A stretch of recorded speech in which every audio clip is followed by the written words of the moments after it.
Hi friends, have you ever wondered about the stories, the history, and the future of our cemeteries? If so, you're not alone. My name is Doug Oman. As a Minnesota historian, I find that cemeteries hold so much intrigue and of course history. They also carry so many memories. Come along as we travel together throughout the state exploring. We will meet people along the way that share in that same passion, their love for cemeteries.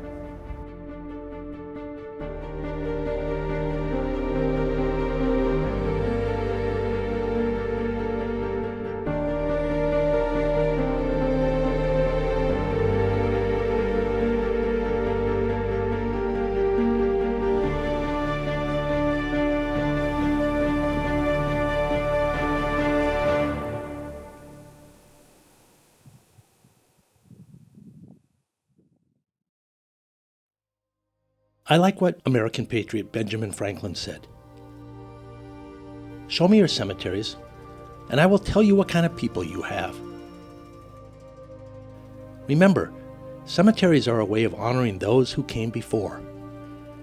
As we look ahead into the future, it is so important to occasionally look back to the lives and memories of those who were here before us. Many cemetery memorial stones have etched on them the words, "Gone, but not forgotten."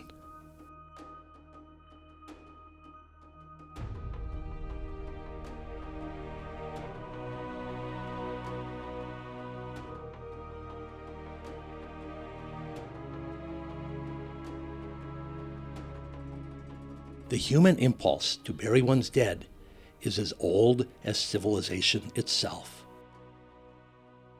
In pre-European Minnesota, the dead were buried in methods that might seem different than today's practice, but were traditions that were equally honoring. Our state's earliest burial grounds were earthworks or mounds.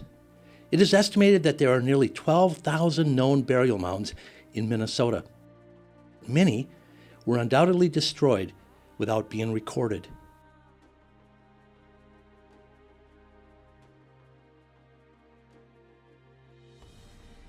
In northern Minnesota, the Ojibwe used burial huts, otherwise known as spirit houses. These traditional spirit houses had a small doorway that allowed loved ones to pass along food, tools, or weapons that might help the deceased in the afterlife journey. The houses were left to decay and become part of nature again.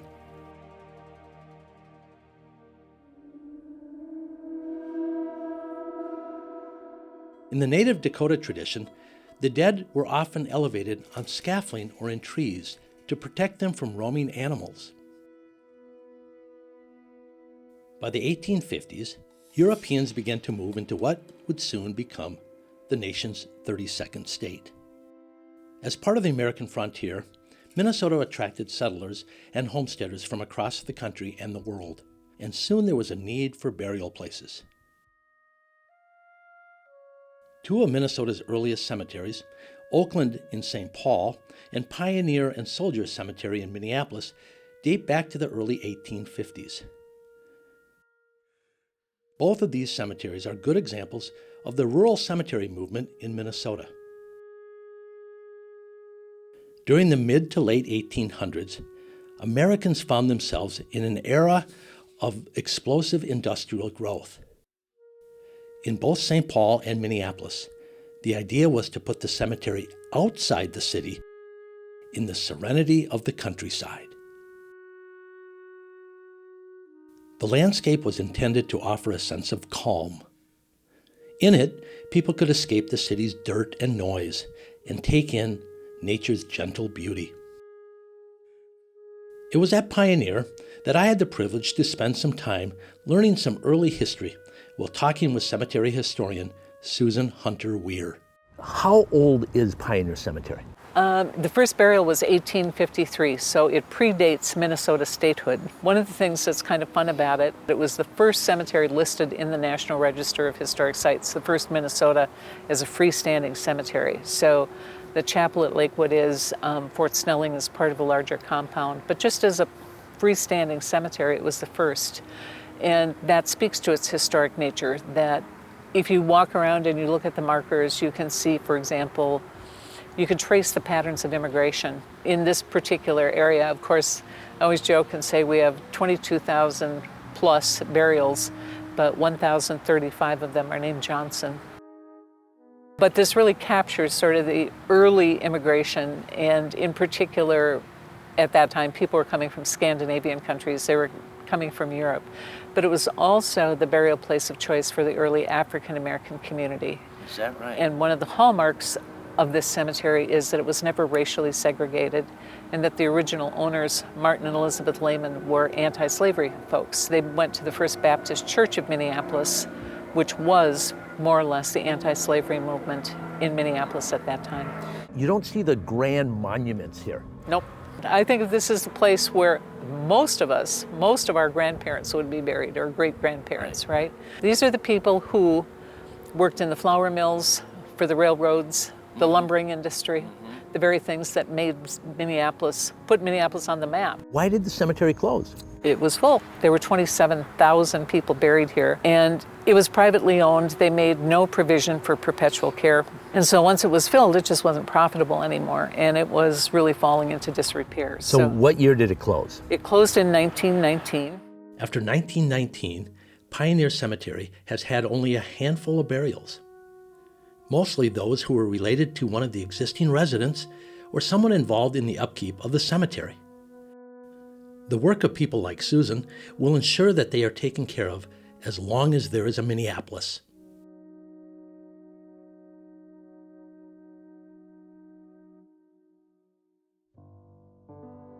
By the 1870s, cemeteries were once again changing.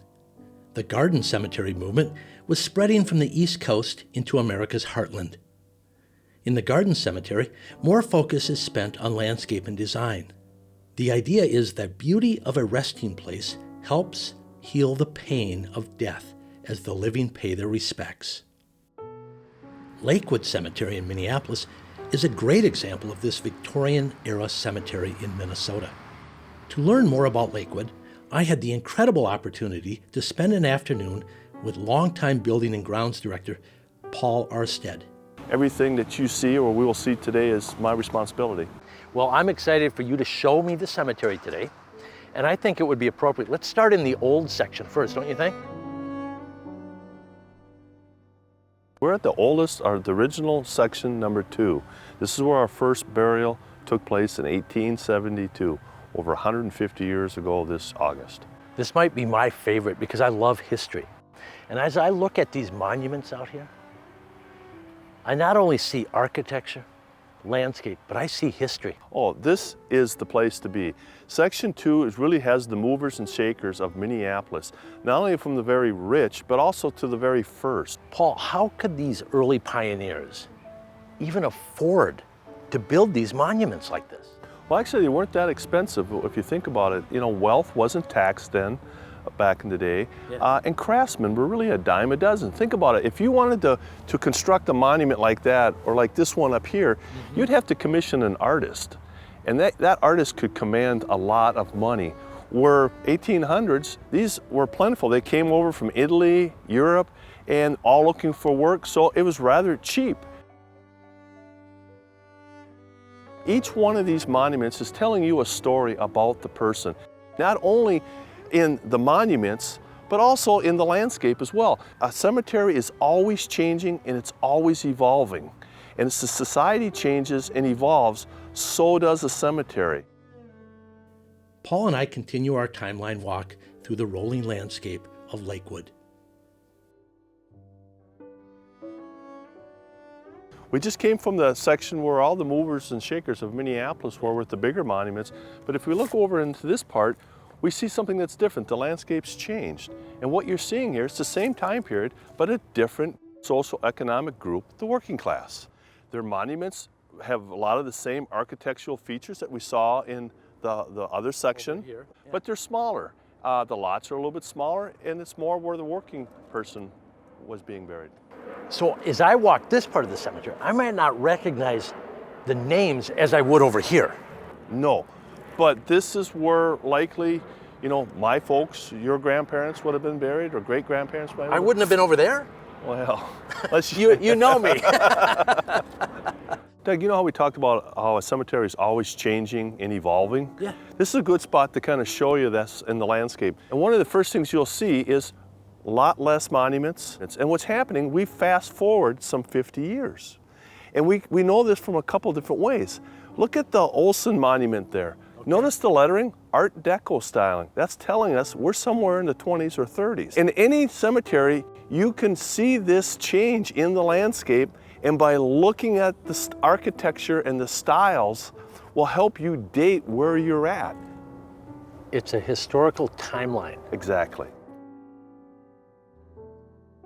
Doug, we're at the end of our timeline on the cemetery evolution. What we have here, if we fast forward another 50 years, we have what's called the lawn crypt plan, which is very popular for a while.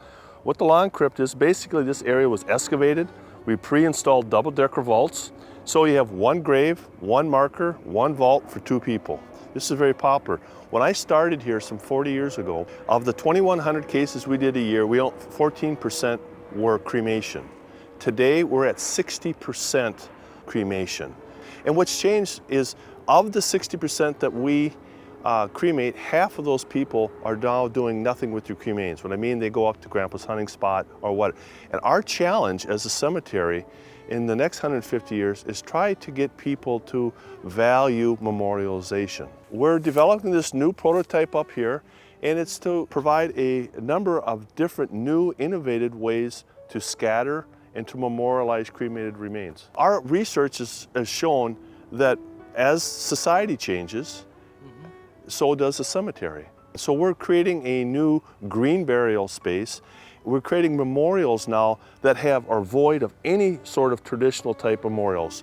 So when you're standing in this space, you don't know you're in a cemetery. You're in a garden instead. So we started in the old section with the large monuments, and we end here. What a great journey through the whole story of the evolution of the cemetery here at Lakewood. And it's probably the same story all over the country. Exactly.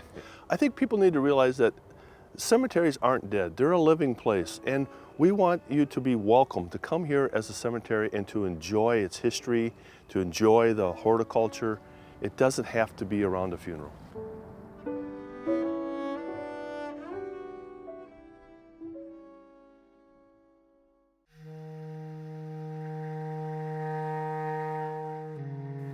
So what is the difference between a graveyard and a cemetery? The term graveyard usually refers to a burial place associated with and run by a church. The word graveyard is somewhat straightforward. It is, after all, a yard filled with graves. It is interesting to note that the word grave is derived from a Proto-Germanic word, graben, which means to dig. On the other hand, a cemetery is a place where people are buried that is not associated with a church. They are many times connected with local governments, such as cities and towns. The word cemetery is a Greek word which means sleeping chamber. It symbolizes the idea of the dead as sleeping while they move from human to eternal life.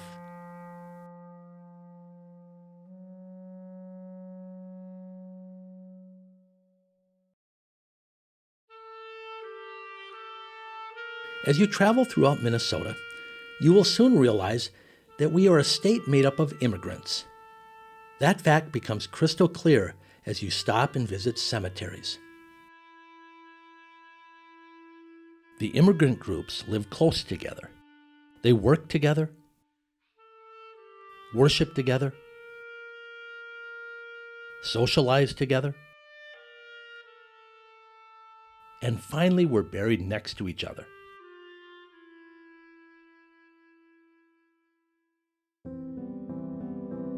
From the northern border town of Caribou, where Russian immigrants made their home at the turn of the last century, to the Welsh communities of Blue Earth County, I enjoy visiting ethnic cemeteries to get a better sense of the importance of living and dying with those with shared experiences.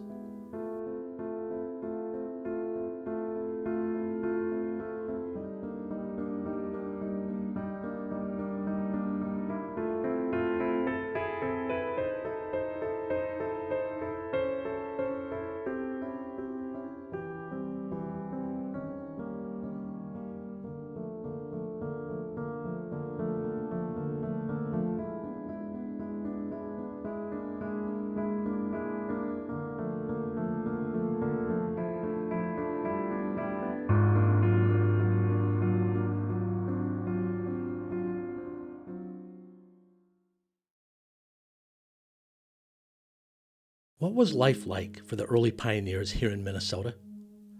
Sometimes the only clue to that question is what is written on a grave marker in a cemetery. One of the saddest stones I have come across in my travels is located in a very small rural cemetery in Renville County. Frozen to death. For 3 days in January 1873, a severe snowstorm struck the Midwest, taking the lives of hundreds, including 70 Minnesotans. Pioneer life was hard. That fact becomes clear when looking at the rugged, hardscrabble faces of this German couple in a cemetery in Wright County.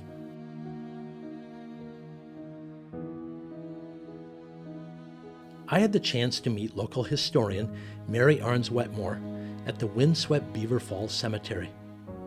Our meeting made me appreciate even more the life of the early pioneers. This is your family cemetery. Tell me about that. Well, we've been here, and our farm is just a mile or so from here since 1861. The Arns family came, along with the Wickman family and many of these other people, to a very difficult time in history, as you know, Minnesota history. I noticed a lot of children's graves. Yes, yes, and people had lots of children, I suppose, for one reason, that they needed somebody to survive them. But these people had, my ancestors, Henry and Minnie, had 9 children, and they buried 3 of them. Their 18-year-old daughter had a burst appendix. My grandma was so distraught, she was sure they had buried her alive. And so in the dead of winter, in the middle of the night, my grandpa had to bring people over to dig her up and make sure that she did not get buried alive. This is a special place, isn't it, Mary? This is a special place. We sometimes think that life on the frontier was short by today's standards, but not always. I was walking through a church cemetery near Norwood, Young America, and I came across a very unique marker. Bridget Flood was born in Donegal, Ireland in the year 1758. But what really surprised me was her death date of 1873. Some of our pioneers did make it well into their golden years. 115 years old, is it possible? In rural Chippewa County, along a quiet country lane, you will see a small family cemetery tucked into a grove of trees. The Swenson farmstead, with its family burial plot, is a good example of 19th century pioneer life. But there's more to the story. Celeste Suter from the County Historical Society meets me at Olaf Swenson's old house. Olaf Swenson finished this house in 1903. This farm was donated to the Chippewa County Historical Society by his son John Swenson, who was the last surviving male heir. Olaf was a unique man, wasn't he? He was an innovator, he was very forward-thinking, had unique ideas about politics and religion, and has some interesting artifacts in the basement. Are you ready to go see? Yeah, let's do it. Well, Doug, we're down in the basement now, and I would like to show you these unique artifacts. What are they? Well, these are the forms for the tombstones that we will find out when we go out to the cemetery later. So he made tombstones down here in the basement. He made the forms, and he cast the tombstones down here in the basement, yes indeed. For who and how many? Well, he made them for his family. He also built the caskets for all of the family that preceded him in death except for Katie. And look at the workmanship. It's all hand carved. The designs in the tombstone, the face of the tombstone and the back of the tombstone are just incredible. He was a very skilled carpenter. So these were the forms, but what is the material that he used? Was it concrete? It's poured concrete. Okay. You'll see that one of the stones has been repaired since then.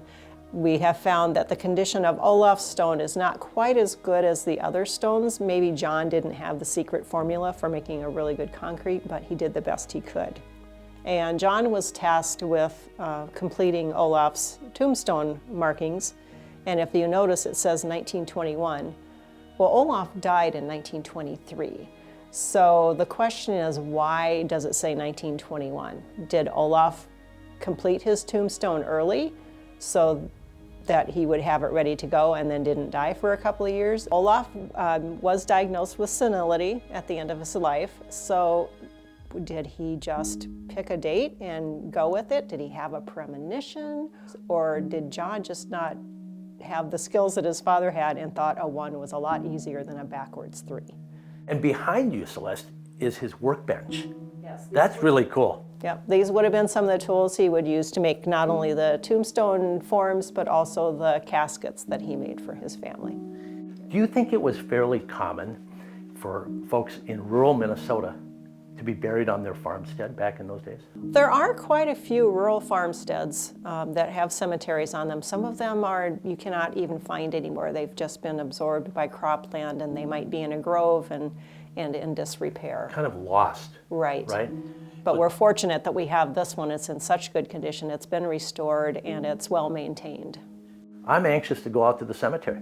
Okay, let's go. This is the cemetery where 9 of the family members are buried.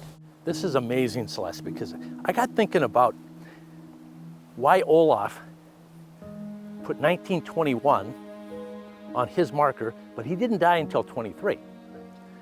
My theory is he made his marker in 21, he put it up here, knowing that upon his death, they wouldn't do it the way he wanted it. So he did it early. That's why it says erected 1921, not died in 21. That sounds very plausible. And you know, Celeste, we do that today. We buy our cemetery plots. I know many people that buy their markers in advance, put their names, they'll put their birth date in, and they'll leave the death date open to save their family the trouble upon death. So I think Olaf was thinking about his family. The other mystery we have is the mystery of the 2 Svens. We have Sven Olaf and Sven Peter, who were both sons of Olaf and Ingeborg, who passed away at very young ages. Sven O passed away at age 8, and Sven Peter died at age 4. You'll notice that his stone says Sven O Svensson, as does the other one. I don't know if maybe Olaf just used the same form and didn't change the O. We don't know, but we do know that the second one was known as Sven Peter. There are more mysteries that we're uncovering every day, and as we start restorations in the house, I'm sure we'll find a few more. For some people, they're so depressing, but there's so much joy and hope. It's just, wondering what this person was like. What was little Sven like when he was running around? Was he chasing chickens on the farm, or helping with the cows or whatever? But just to know that these were people who lived, and this is our destination for all of us, really.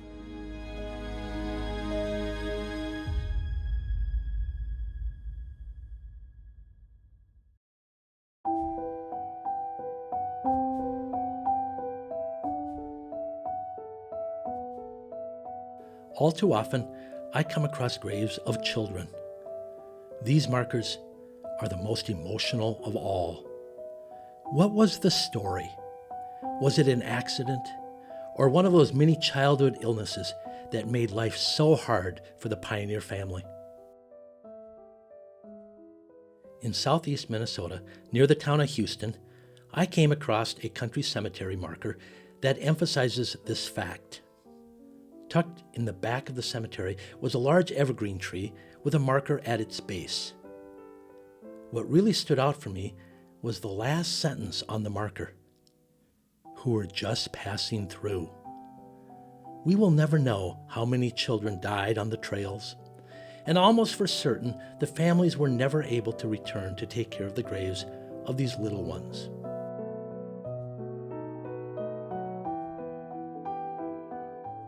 What were the major causes of death for children in the pioneer era? Typhoid, scarlet fever, diphtheria, and cholera were the primary causes of death in the years leading up to the 20th century.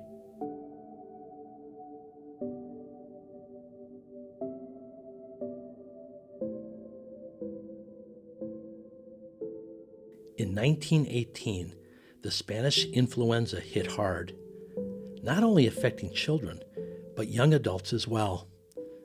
In northern Minnesota near Red Lake Falls, I found one family that lost 4 boys to the flu in the early winter of 1918, all in a span of 1 week.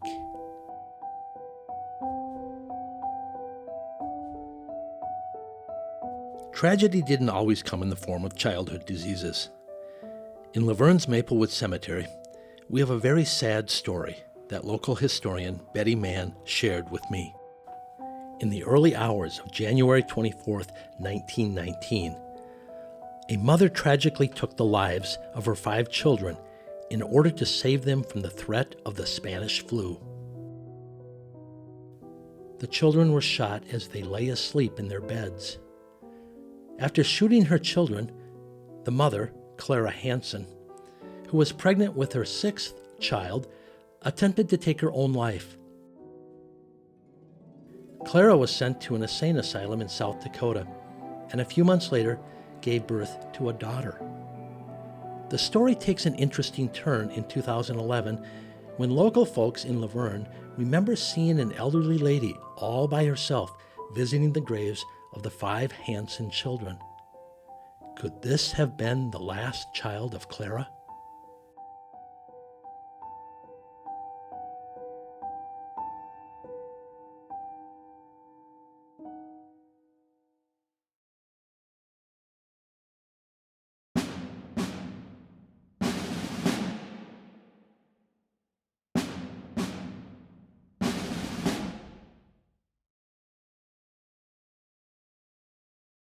Walking cemeteries, I always look for our military markers. Sometimes I will read the names aloud and reach out and touch the stone as a way of remembering. In most cases, their markers are easy to recognize. The simple white marble stones that mark the graves of the country's fallen soldiers have changed very little over the decades. From our 3 large military cemeteries to the rural country graveyards, you can walk along and read the names and wonder about the lives of these American heroes. The United States Department of Veteran Affairs furnishes upon request, at no charge to the applicant, a government headstone or marker for a grave of any deceased eligible veteran in any cemetery around the world. Minnesota has a long-honored military history.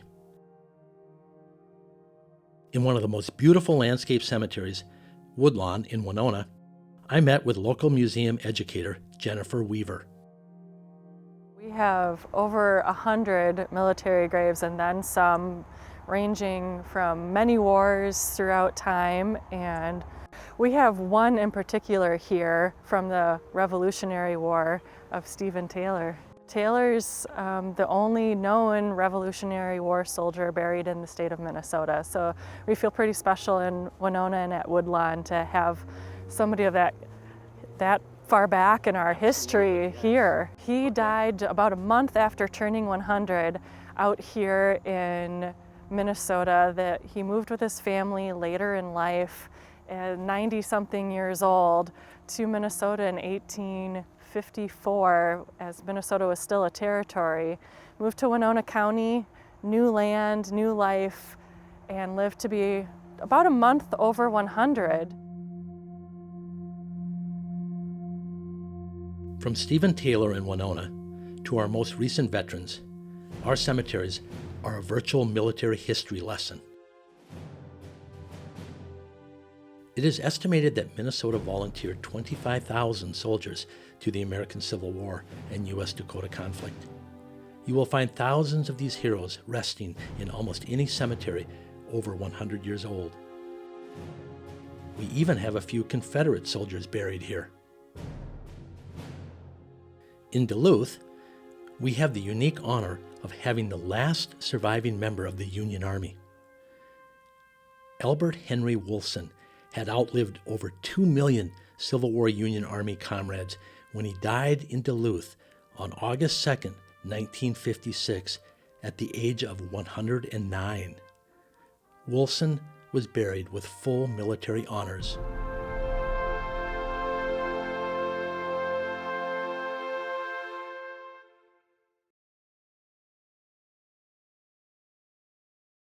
Near the small hamlet of Beaver Falls in Renville County, I found a Buffalo Soldier's grave marker, standing sadly all by itself on the edge of the cemetery.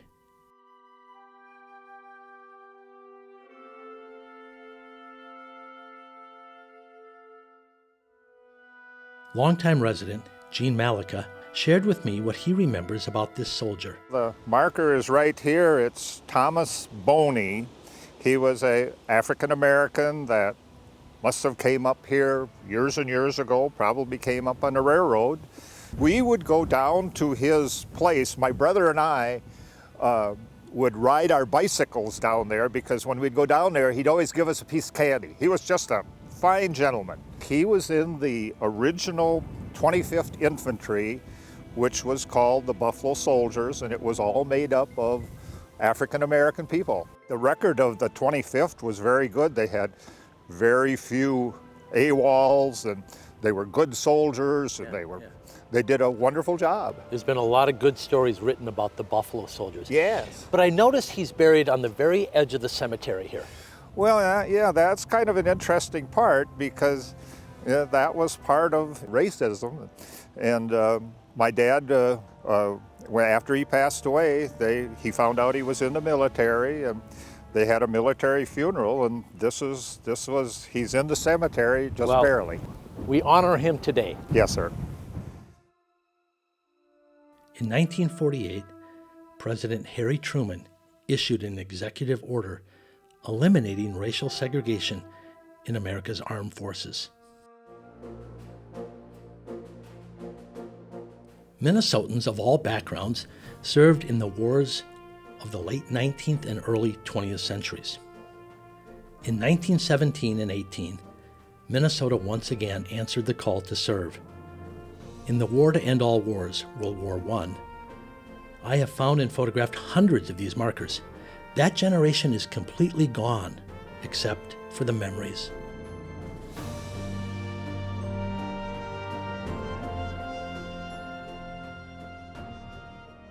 Some call the veterans of World War II the greatest generation, and it's hard to argue that title. In Luverne, Minnesota, I discovered a rather unique and interesting piece of military history from World War II. My friend, Vance Walgrave, meets me out at the Catholic Cemetery to share the story. This is another monument that's very interesting, of a local hero from this area. And we're in St. Catherine Cemetery in Luverne. And this is a memorial for Father Sampson, who was a paratrooper chaplain, fought in 3 wars, World War II, Korean War, the Vietnam War. And in the World War II, he was actually paratrooped behind enemy lines, was taken captive, was a POW for a long time. And one of his experiences was saving this Private Ryan that had lost his brothers in the war, and he was chasing them down. And the movie Saving Private Ryan was fashioned after his story. In more recent memory are the men and women who served in Korea, Vietnam, and the War on Terrorism.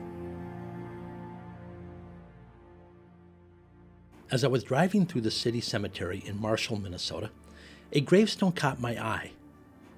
Now here is one soldier I would have enjoyed talking with. George Matthews fought in 4 U.S. wars throughout his military career. Minnesota is honored to have resting in its cemeteries 37 Congressional Medal of Honor recipients. From Duluth to Winona, from the Twin Cities to Fergus Falls, these heroes should never be forgotten.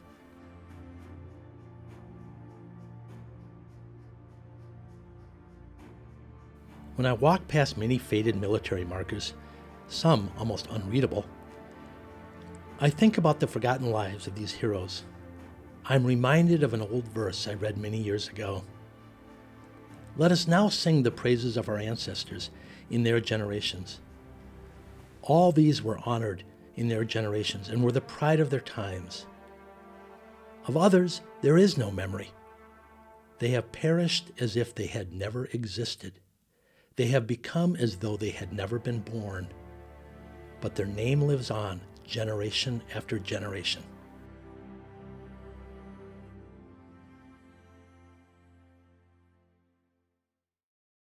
What is an epitaph?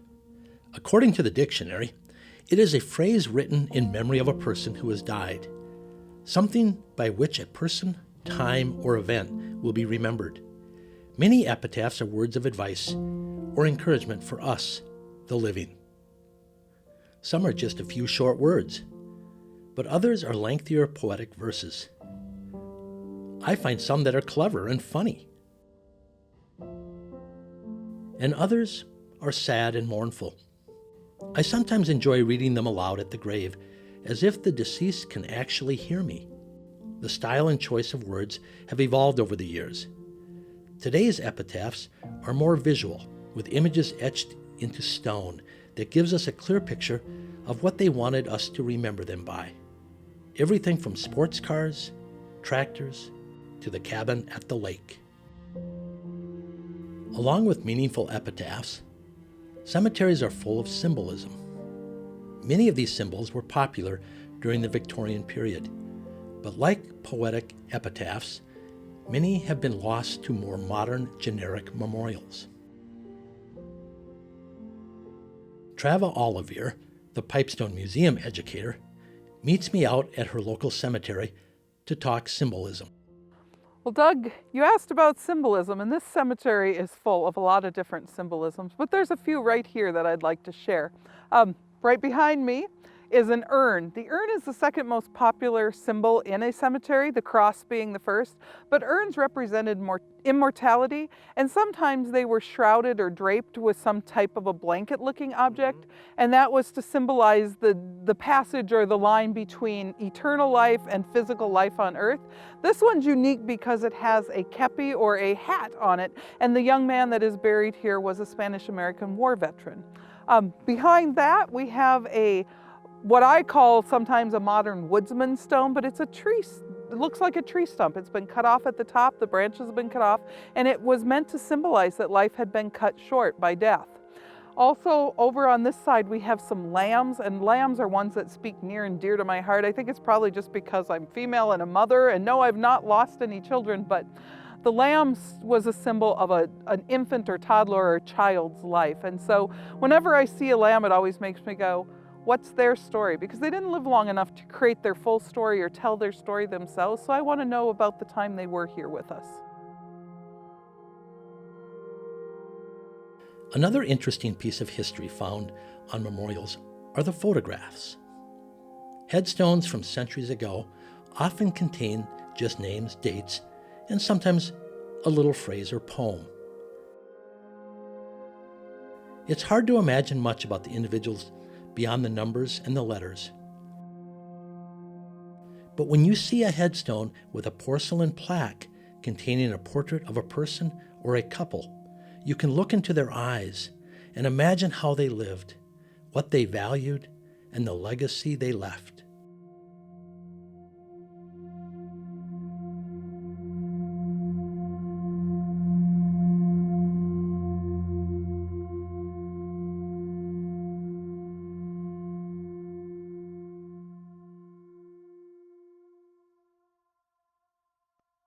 Although we have lost some of the old-style memorials, my visit to the Blue Earth Monument Company helped me understand the future of memorialization. The company was established in 1877 in Albert Lea, and soon after moved to Blue Earth, making this the oldest monument company in southern Minnesota. Lori Maher and her husband Mark took over the family business in 2008. Do you work directly with the public, or do you work with local funeral directors? We work actually directly with the public. So they come into the store here. They do. And then you help them make those difficult decisions. I imagine that is a pretty tough part of the job. You know, it is. And it's also, most for us is when the young kids, when we have to deal with young families, you know, someone that's lost a young one, is probably the hardest part for us. And we try and make it as easy as possible for people. We have a great design program, so we can actually design things on the computer so they can see what it's going to look like. And that's very helpful. We can add artwork and all of those things that somebody wants. You can either sandblast the design, which you could pick any granite color and you could sandblast. It works on anything. If they don't want it sandblasted, they could do either diamond etch, which either we have it on a machine or we have a artist, on staff that can do it by hand. Talking about the etching, the diamond etching that Steve is doing, he's really doing it, it's so personalized, for the family so that they can create anything that they want. Every stone is really custom. It's all personalized so that everyone is different. There isn't one the same.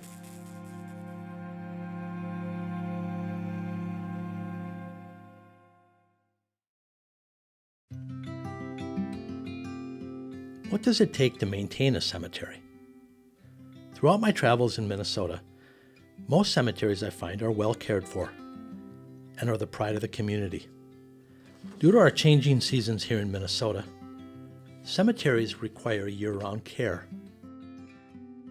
I am always encouraged when I see or meet those lucky folks who take great pride in the upkeep of these treasured places. One of those people is Gretchen Peterson, caretaker at Pioneers and Soldiers Cemetery. Hi, Gretchen. Hello. You have the best job in the world. I do. You love it here, don't you? I do. Tell me what you do here, actually.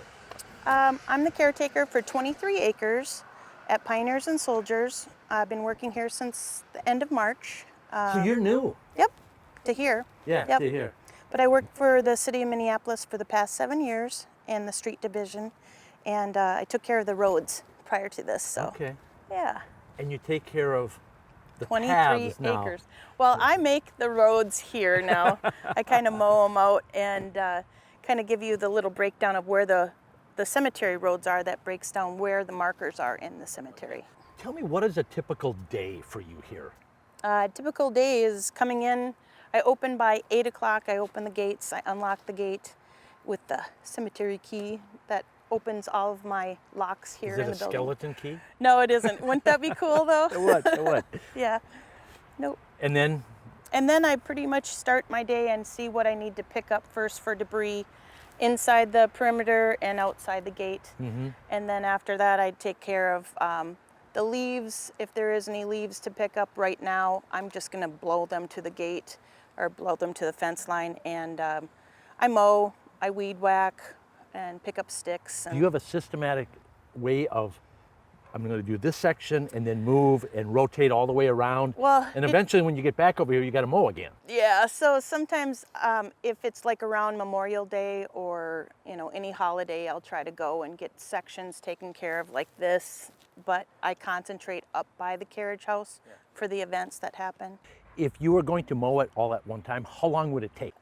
Depends on weather, but I can get it done probably within 5 days, and that's Okay. mowing straight. Yeah. Yeah. Not weed whacking up to But the I notice thing, you but wear yeah. headphones. I wear ear protection. Ear protection. Yep, I just wear the ear Just protection. the noise of the machine, it just Yeah. helps. Yeah. I sing. I pretend I can sing. And you have an audience, don't you? Oh, I do. All the birds, all the all the wildlife, people. and the people. My residents. Your 22,000 residents I take care of here. Don't yeah. you love that? I do. I imagine you have gotten to almost feel like you know some of the people that are resting here. Yep. I always say hi to Maud Mabel back there. Hi, Maud Mabel. Yeah, there's a really cool marker that's out there that's like a hand. There's a gentleman, he froze to death after helping someone come back from work, and everybody thought he was tipping the bottle or something like that, but he actually froze to death walking back to his house. So it's a hand that's on his grave, and I always high-five it when I mow by it. It's like, hi there. This is the best job I've ever had. I think that this is the job I was supposed to have years ago, but it was waiting for me. It wasn't the right time yet, so. In another life, I would have done the same Oh, exact yeah. thing. Mm-hmm. Hey, thanks for sharing that with no us. problem. I have no regrets. This is the best job ever, like I said. That's awesome. High five. Thank you. Thank you.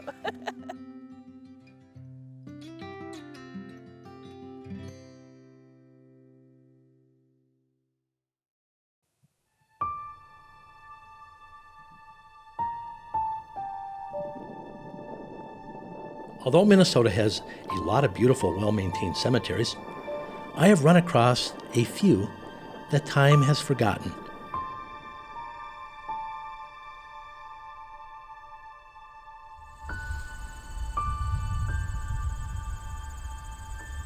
These are sad reminders of how fast our history can be lost.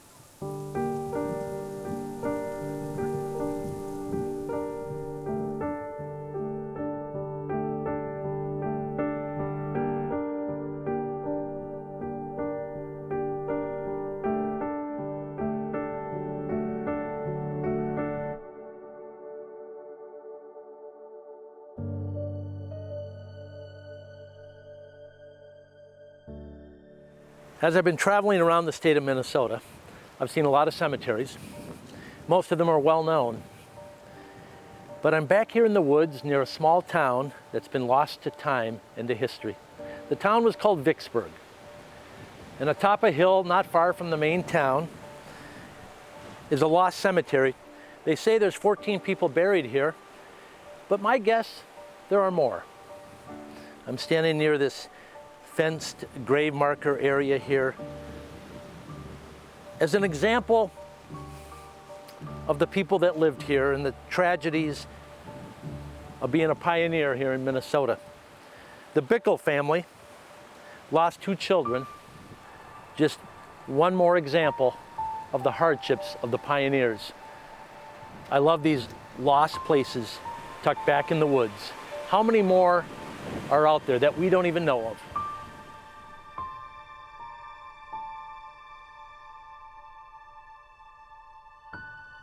Thankfully, there have been communities that have made an effort to respectfully take care of the dead whose identities are unknown. This is the spot we call Potter's Field. It's in the back northwest corner of the cemetery, and it's the Historic Society's understanding that this was the location where any unknown individuals or the poor and indigent that couldn't afford a funeral were buried. We're also aware there was an early cemetery in town, kind of on the southwest edge, and when Woodlawn was started in the mid-1890s, all those graves were reinterred here in Woodlawn, and the city does not have great records on who's here, but it is our understanding and belief that they were put into this section of the cemetery.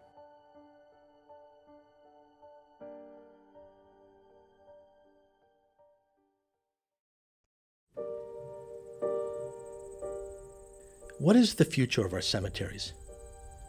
I feel pretty optimistic after seeing and hearing what communities, cemeteries, and individuals are doing today to encourage future generations to see these sacred places in a positive light. Cemetery tours are becoming more and more popular these days. Trava, the Pipestone Museum educator, shares her passion for these community outreach events.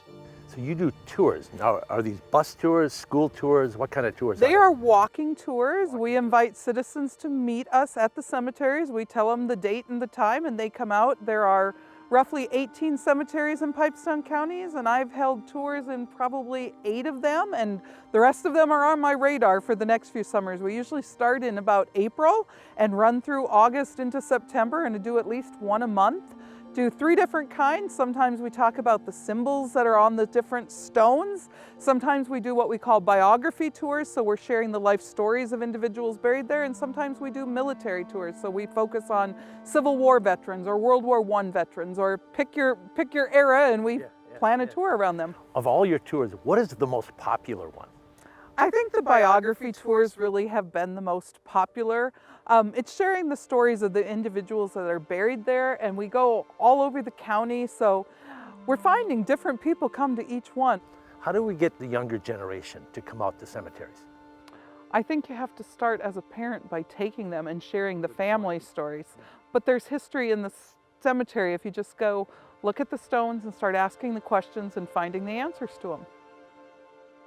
The Historical Society in Winona holds a wonderful community event each year at Woodlawn Cemetery. I think this is the 23rd year, has been putting on what they call the Voices of the Past Cemetery Walk. And it really is an incredible event because it teaches so many of our regional students first to respect death and to understand death, but also then to really look at history and the important people that may have come before them. So it's not just names on a stone. And so we get some community folks to volunteer. They come out in droves, and We do it for the school kids during the week, and on the weekend it's for anybody. That fight slowed them down just enough for my partner and I to grab them, take them back down the hill, and arrest them. I'm sort of the person who brings the dead to life, so to speak. Perhaps we should begin at the beginning, yeah? Yeah. Yeah? Yeah. Yeah. Yeah. Yeah. The official cause of death was a softening of the brain. These are volunteers, some of them with very little theatrical experience at all. Some are ringers, you know, they come from community theater and they're upset they don't have a song. But others are people who don't normally do this. Can you imagine? My goodness, they were just a bunch of good old boys. Well, how do you think this all came to light in the first place? This year's theme was a very popular theme from about a decade ago, and it was skullduggery and scandals and people who are maybe not quite the ones you would want to remember from Winona, the ones with a little bit of a dark history. Well, I think once they get over the, ooh, what are we doing here in an ooky place, they start to really think of history as something that can come alive for them. When they hear someone from 1840 start to talk, they sort of go, wow, this is kind of cool. Somebody should be doing this about me one day, I hope. And it is quite a lovely spot. Doesn't just feel like it's dusty and old and mildewy. It comes alive for a little bit.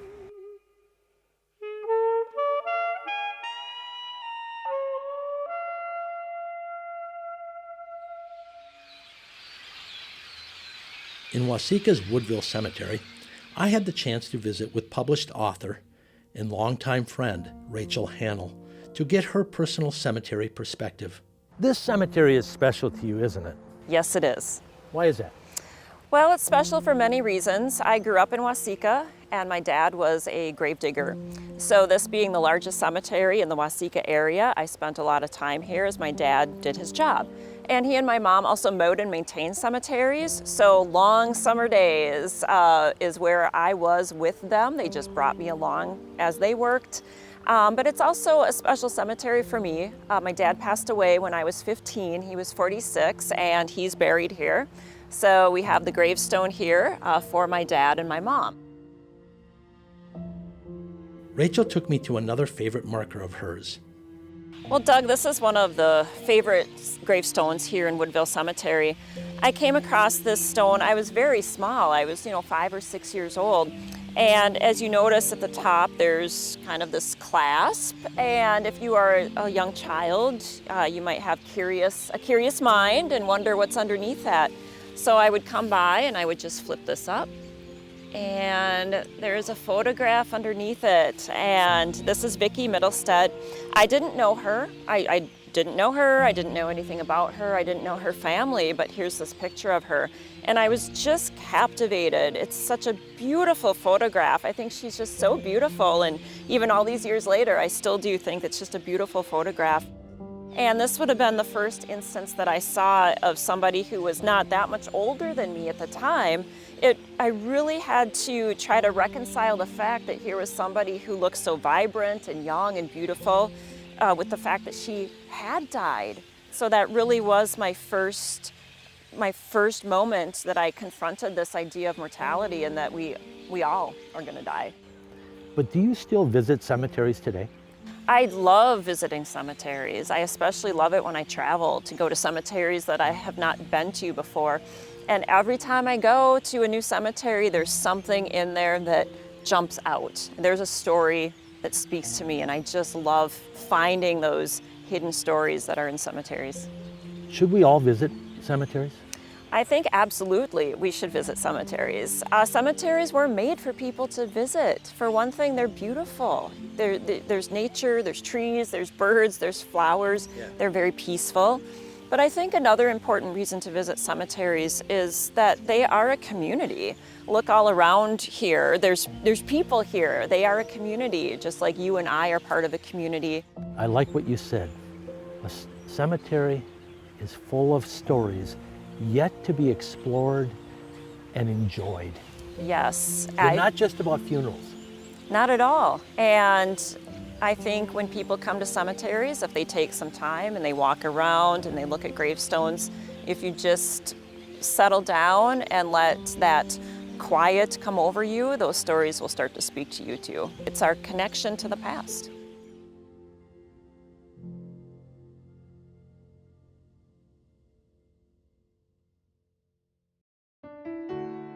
As a photographer and historian for the past 30+ years, I have crisscrossed this great state of Minnesota, oftentimes stopping at our many cemeteries. These stops are sometimes only for a few minutes, but are a nice break.